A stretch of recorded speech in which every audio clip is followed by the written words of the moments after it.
So like when we had Batman Begins, it was very clearly supposed to be a prequel, and that was given in the title. And when we had Superman Returns, it was very clearly supposed to be a legacy sequel, and again, given in the title. But with Fantastic Four First Steps, you'd think that'd be a new beginning, or a new re-establishment of these characters, and instead, we have them already established, and they've been around for how many years? 4.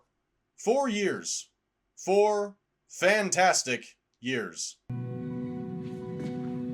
Say that again?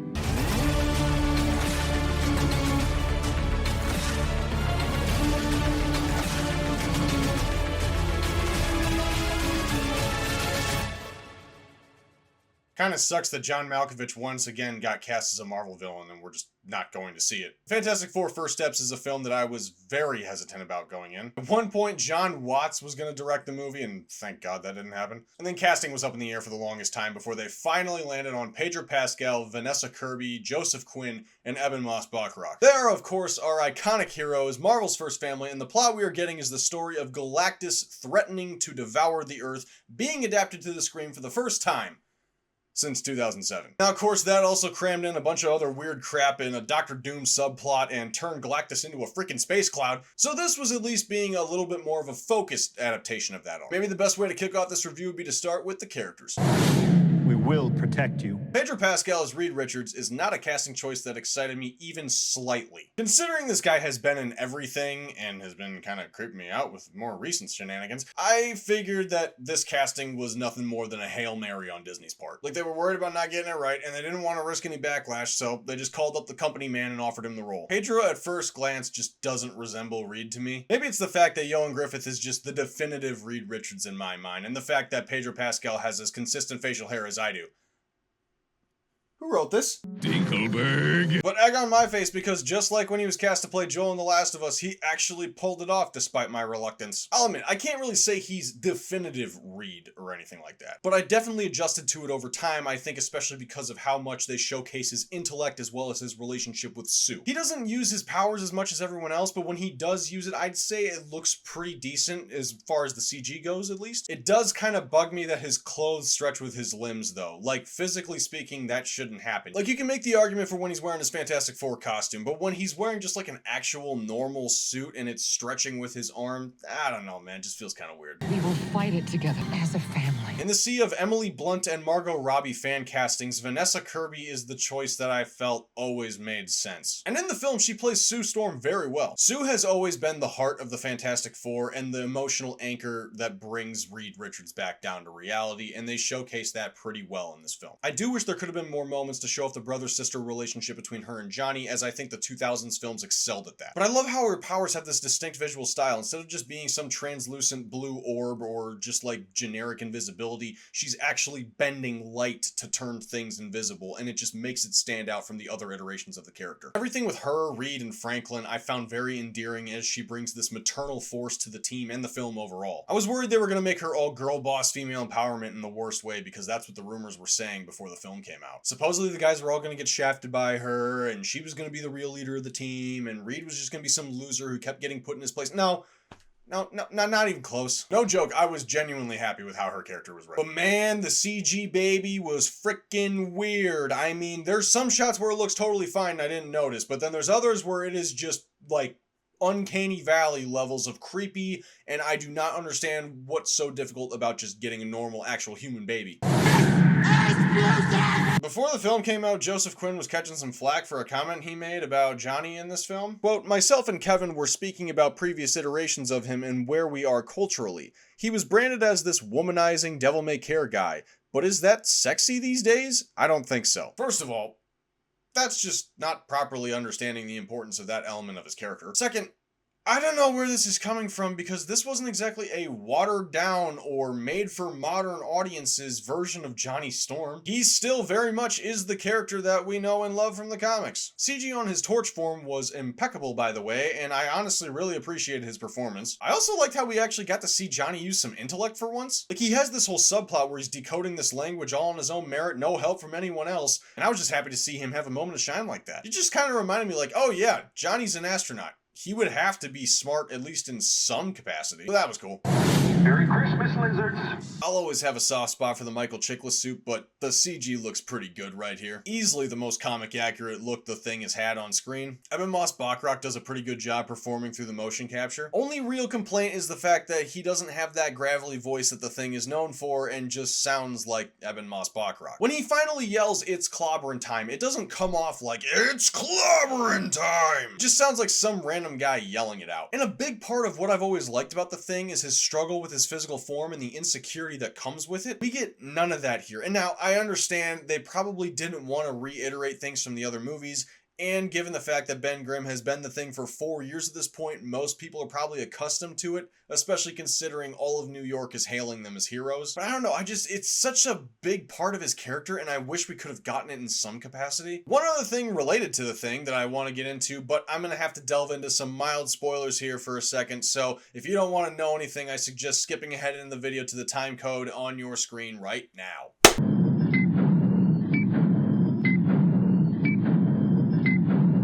So at one point, Ben meets this teacher who works at a synagogue played by Natasha Lyonne. Lion? I had heard she was cast in the film, and I just assumed that she was going to be playing Alicia Masters because that would make the most sense, and I was just praying to God she wasn't reprising her role as Birdie from What If. I don't even want to think about that character ever again. Turns out, no to both. She's just playing some random chick named Rachel. This Rachel also happens to be a redhead who lives in New York and starts getting flirty with Ben.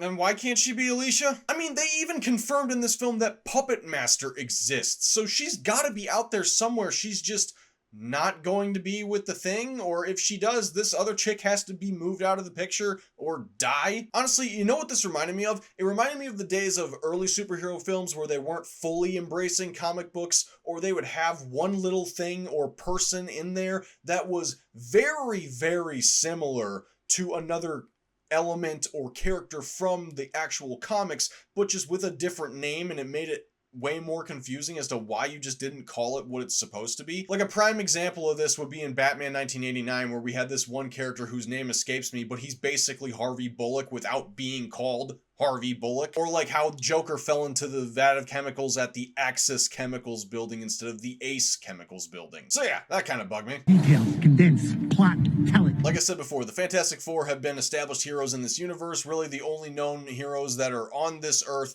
and the Silver Surfer shows up to mark the plan for death as the Herald of Galactus. And now the people of Earth, or more accurately New York, are questioning whether or not the Fantastic Four are going to be able to save them. Also, there's this offhand comment about the formation of a Galactus cult that just never gets expanded on. Honestly, it reminded me of just 2 months ago when I went and saw Mission Impossible: The Final Reckoning, and how at the beginning of that film they established that the entity has a cult, and then they just never brought it up again. Of course, one of the biggest differences between this film, Rise of the Silver Surfer, and the actual comic it's based on is the retro-futuristic setting. I really dig the style, and I think it helps make this stand out a lot more in the MCU compared to other projects, so that's really cool. Also, since this is Earth 828, which is a reference to Jack Kirby's birthday, by the way, I don't have to worry about all the other events that are happening in the MCU and can just start with a blank slate, and that's also really nice, especially for people who are looking for an on-ramp into the MCU overall. Unlike the comic this is based on, Sue is pregnant with and subsequently gives birth to Franklin Richards, who winds up being actually a huge part of the plot moving forward. Honestly, I thought that was going to be something that would overstuff the film, but I was really happy to see it worked out as well as it did. Now, the first act, I will say, was probably my least favorite part. Just like Superman a couple weeks ago, everything at the start felt super fast-paced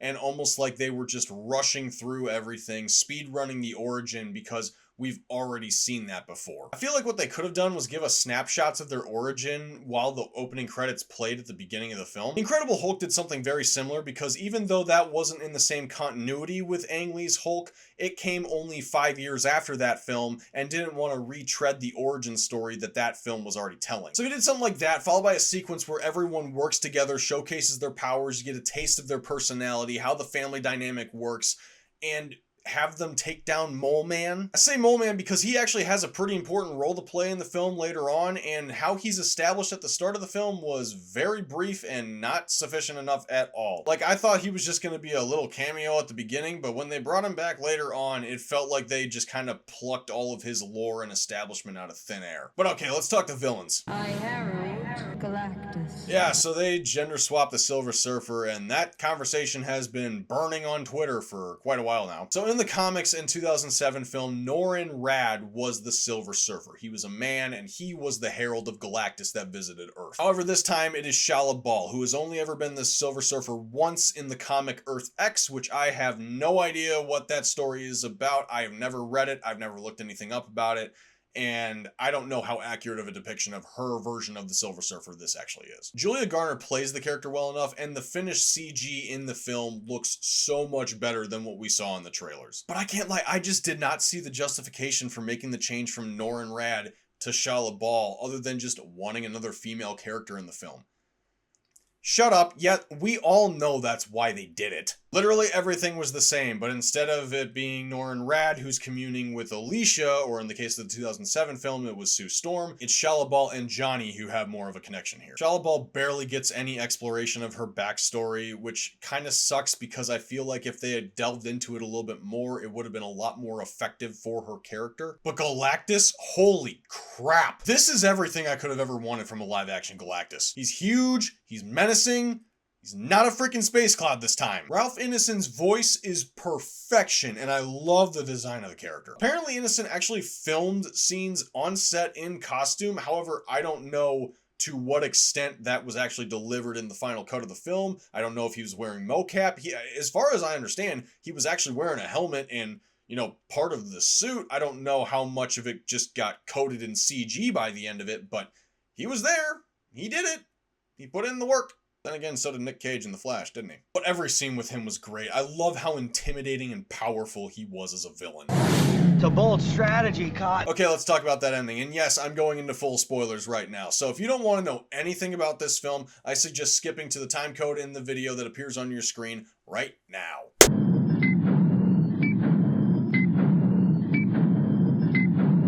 So Galactus wants Franklin because apparently Franklin is like an Omega level being in the comics, and I'm just not as familiar with it as I should be. And he thinks that Franklin is going to be able to take this curse of eternal hunger from him and basically be the next vessel, be the next Galactus. So Galactus can just go back to living his life or something. And this is interesting because it entirely shifts Galactus's goal as a villain. He's not concerned with consuming the Earth anymore as much as he is just finding this baby so he can pass off his burden. Very different agenda for the character, unlike the comics where he's building the elemental converter and the Fantastic Four have to stop him. Now it's just a survival game of protecting the baby. And so Reed comes up with this idea to portal away Earth to a different part of the universe before Galactus arrives so he'll never be able to find them. Because apparently having a portal that's about this big, transporting an egg 3 feet across a room is enough of a test to say, yeah, we can do this on a planetary scale. However, the Surfer shows up and starts destroying all the portal beacons before they can get out of there, and then Galactus starts jaywalking down New York or something. I really don't know where that meme came from. So Reed, the smartest man alive, comes up with the brilliant idea of using his newborn son as bait and pulling a little switcheroo on Galactus when he has his back turned, and then open a gateway portal to send Galactus into a black hole or other side of the universe or something like that. And no, he's not gonna like stretch his arms discreetly over to the cradle and switch it with another cradle. No, he straight up just walks over there, grabs the cradle and runs away. Like, what? Here's a bright idea. Maybe instead of trying to portal an entire planet or transporting a baby with a little switcheroo maneuver physically, you put a portal transporter inside the cradle so that once Galactus gets close enough to that gateway that you're trying to send him through, you just portal the baby out of the cradle and then he opens it and goes, oh crap, before flying off into the void.